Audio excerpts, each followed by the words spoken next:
Assalamualaikum Junior 5. I hope you all are fine. Class, in today's lecture we will start September assignment and our topic is lesson number 13, Basics of Economics. Economics means muashiyat, which means how to manage the available resources. In today's lecture I will give you the brief introduction of this topic. So class, listen to me carefully and let's start the reading. In a general sense, economics is the careful management of available resources.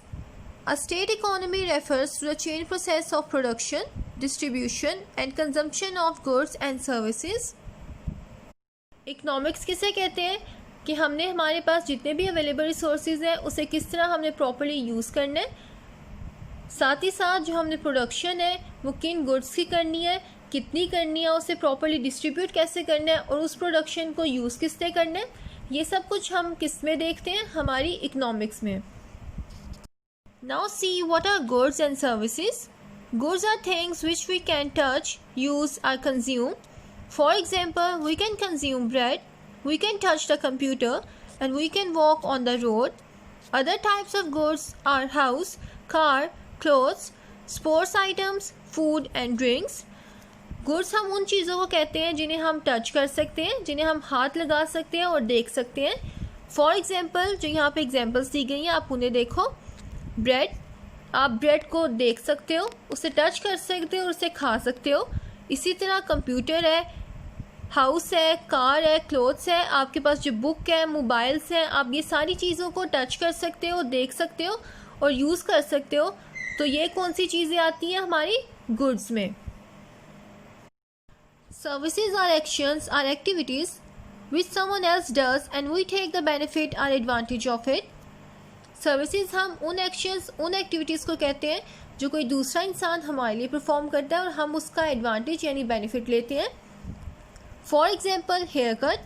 जब आप hair cut करवाने जाते हो तो barber आपके क्या करता है, बाल काटता है, जिससे आपकी नीड सेटिस्फाई होती है, आपके लिए एक्शन परफॉर्म करता है, लेकिन आपको कोई फिजिकल चीज़ नहीं देता.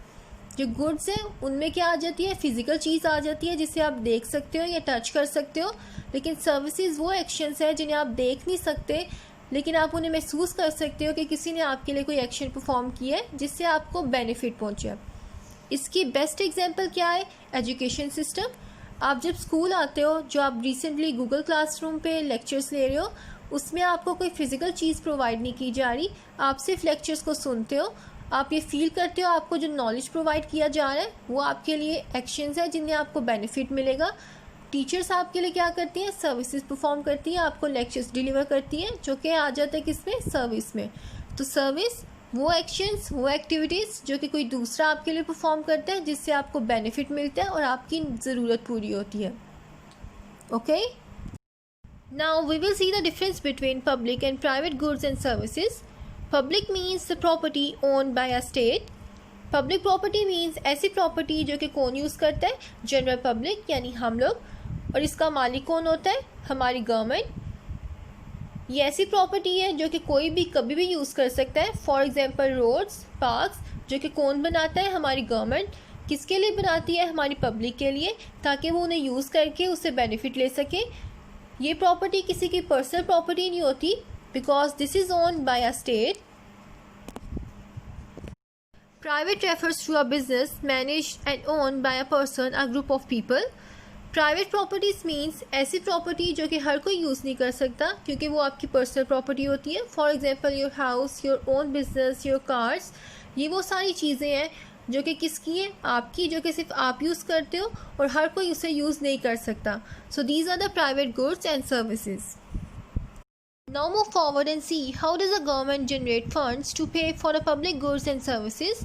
यानी गवर्नमेंट हमें पब्लिक गुड्स एंड सर्विसेज जो प्रोवाइड करती है उसके लिए फंड्स कहाँ से लाती है. The state regulates a system of revenue generation which is commonly called taxation. जो गवर्नमेंट हमें गुड्स एंड सर्विसेज प्रोवाइड करती है उसके लिए वो फंड्स लेती है हमारे टैक्सेस से, जो कि गवर्नमेंट हमसे टैक्सेस लेती है, जिस तरह इनकम टैक्सेस, सेल टैक्सेस और इस तरह के दूसरे टैक्सेस. उनके थ्रू वो फंड्स जनरेट करती है और जो हमें सर्विसेज हैं वो प्रोवाइड करके हमारी नीड्स और हमें बेनिफिट प्रोवाइड करती हैं. Next topic is trade. Selling and buying is known as trade. यानी जो भी हम चीज़ें खरीदते हैं या बेचते हैं उसे हम कहते हैं trade. If trade is done with in a country it is called local trade, whereas if it is done with other countries then it is called international trade. International trade, a country exchange goods and services by following trade rules and often in exchange of certain commodities. This process is called international trade. यानी कोई भी मुल्क दूसरे मुल्क के साथ जो चीज़ें खरीदती है या उनको सेल करती है वो किस में आती है, हमारी इंटरनेशनल ट्रेड में. हमने ये देखा था कि जो अगर हम चीज़ें बेचते हैं या ख़रीदते हैं अपने मुल्क में तो उसे हम कहते हैं लोकल ट्रेड. लेकिन अगर यही प्रोसेस हम दूसरी कंट्रीज़ के साथ परफॉर्म करते हैं, यानी हम बाहर जाके अपनी चीज़ें बेचते हैं या वहाँ से कोई चीज़ ख़रीदते हैं, तो उसे हम कहते हैं international trade. This trade is very useful for country as it helps to grow and to improve its relation with other countries. Now move forward and see what is export. An item or a product sold to the global customer in the international market is known as export. Export किसे कहते हैं? ऐसी products, ऐसे goods जो कि हम दूसरे मुल्क में जाके सेल करते हैं वो हमारी आती है एक्सपोर्ट्स में. जिस तरह हमने इंटरनेशनल ट्रेड में देखा, जब हम ट्रेड किसके साथ करते हैं, दूसरी कंट्रीज़ के साथ. तो इंटरनेशनल ट्रेड में जो हम चीज़ें जाके सेल करते हैं दूसरे मुल्कों में उसे हम कहते हैं एक्सपोर्ट. फॉर एग्ज़ाम्पल, हम अपने मुल्क में मैंगोस प्रोड्यूस करते हैं लेकिन उन्हें हम सेल कहाँ पे करते हैं, चाइना में जाके, जो कि दूसरी कंट्री है, तो वो आ जाएगा हमारी एक्सपोर्ट में. Okay, now see what is import. Buying a product from the global market is called import. For example, your country consumes 1000 kg sugar per month. Sugar produced in your country cannot meet your demand because you are short of supply. So the state decides to buy it from the international market to meet the demand. Import किसे कहते हैं? जब हम कोई चीज़, कोई product किसी दूसरे मुल्क से परचेज़ करते हैं उसे हम कहते हैं इम्पोर्ट. जिस तरह यहाँ पे एग्जांपल दी गई है शुगर की. अगर कोई चीज़ आपके मुल्क में कम प्रोड्यूस की जाती है या नहीं की जाती तो स्टेट क्या करती है, उसे दूसरे मुल्क से ख़रीदती है ताकि आपकी डिमांड को फुलफ़िल किया जा सके. और जब हम दूसरे मुल्क से कोई चीज़ लेते हैं या परचेज़ करते हैं उसे हम कहते हैं इम्पोर्ट. एक्सपोर्ट में हमने देखा वो चीज़ें आ जाती हैं, वो प्रोडक्ट्स आ जाती हैं जो कि हम दूसरे मुल्क में जाके सेल करते हैं. लेकिन इम्पोर्ट में वो चीज़ें, वो प्रोडक्ट्स जो कि हम परचेज़ करते हैं. क्योंकि दोनों में दूसरी कंट्रीज इन्वॉल्व होती हैं इसलिए ये दोनों इंटरनेशनल ट्रेड का हिस्सा हैं. Okay, Pakistan and it's international trade. In this topic we will see the exports and imports of Pakistan. Pakistan is rich in natural resources. That's why it is growing at a reasonable pace internationally and it plays an important role in global trade. The exports by Pakistan have risen well over the past 5 years. और पाकिस्तान कौन कौन सी चीज़ें export करते हैं? Textiles, furniture, cotton fibre, cement, marble, leather goods, sports goods, surgical instruments, electrical appliances, software, carpets, rice and food products. These are the exports by Pakistan. यानी वो चीज़ें, वो प्रोडक्ट्स जो कि पाकिस्तान दूसरी कंट्रीज़ को जाके सेल करता है. Now see the imports.